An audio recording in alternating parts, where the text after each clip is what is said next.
Ya, yang menjadi pertanyaan utama, amankah vaksin ini bagi ibu dan juga janinnya? Langsung saja kita membahasnya bersama Ketua Umum PPPOGI, Perkumpulan Obstetri dan Ginekologi Indonesia, Dr. Ari Kusuma. Selamat siang, Dr. Ari. Selamat siang, Mbak. Baik, Dr. Ari, ibu hamil pasti bertanya-tanya bagaimana tingkat keamanan vaksin ini untuk ibu hamil. Gimana nih, Dok?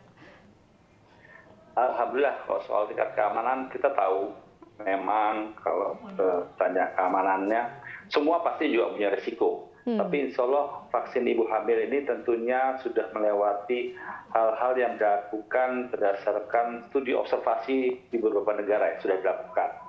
Jadi memang uji klinis untuk ibu hamil dengan vaksin ini memang sulit atau susah ditemukan. Tapi dari bukti-bukti yang ada dari studi observasi, lalu dari penelitian di hewan, maupun dari vaksin-vaksin inaktif yang ada, insya Allah ini semua aman.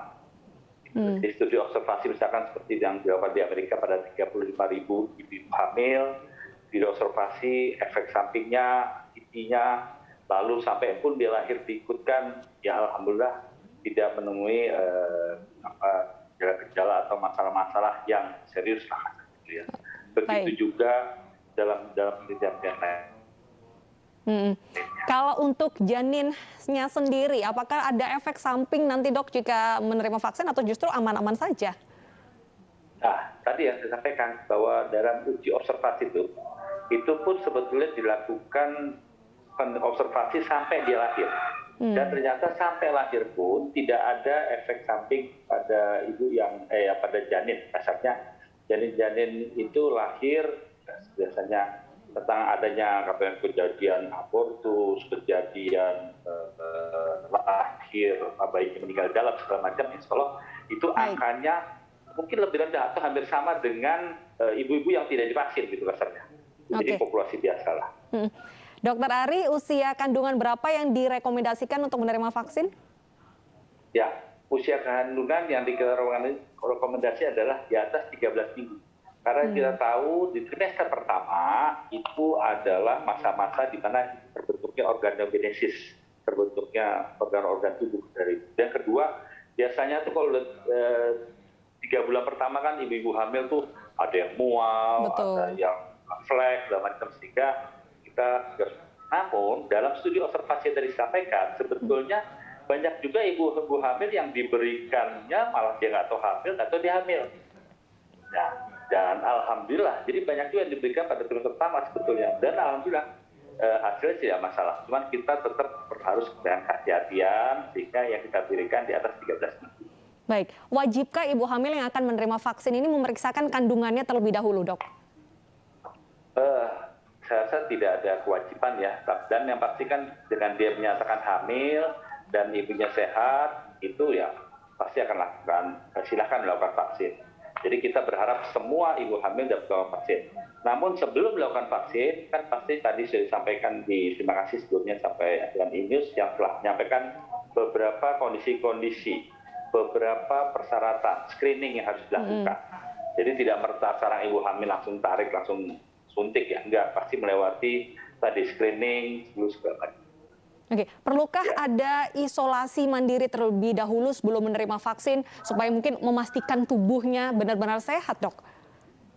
Tidak lah. Enggak lah ya. Ibu hamil tidak ada gitu. Baik, jadi yang penting ada screening kesehatan dan di-approve sama dokternya bisa menerima. Lantas jika ada gejala pasca imunisasi, apa yang harus dilakukan pertama kali, Dok? Yang pasti gejala imunisasi, oleh karena itu pada vaksinasi ini kita lihat ya, tadi kita sudah melewati screening, kita sudah jalan. Terus yang kedua tentunya kita berharap ada petugas dokter baik dari puskesmas maupun dokter spesialisnya pun ikut mengawasi. Dan kami juga dari POGI bersama Kemkes dan BKKBN mengeluarkan juga semacam Google Form itu untuk pemantauan ibu hamil yang mendapatkan vaksin, untuk dia isi supaya dapat menelaah lebih lanjut adanya gejala-gejala atau efek samping tadi. Dokter Ari, adakah rekomendasi vitamin ataupun juga jenis makanan, buah atau sayur untuk ibu hamil sebelum dan sesudah menerima vaksin agar tetap prima?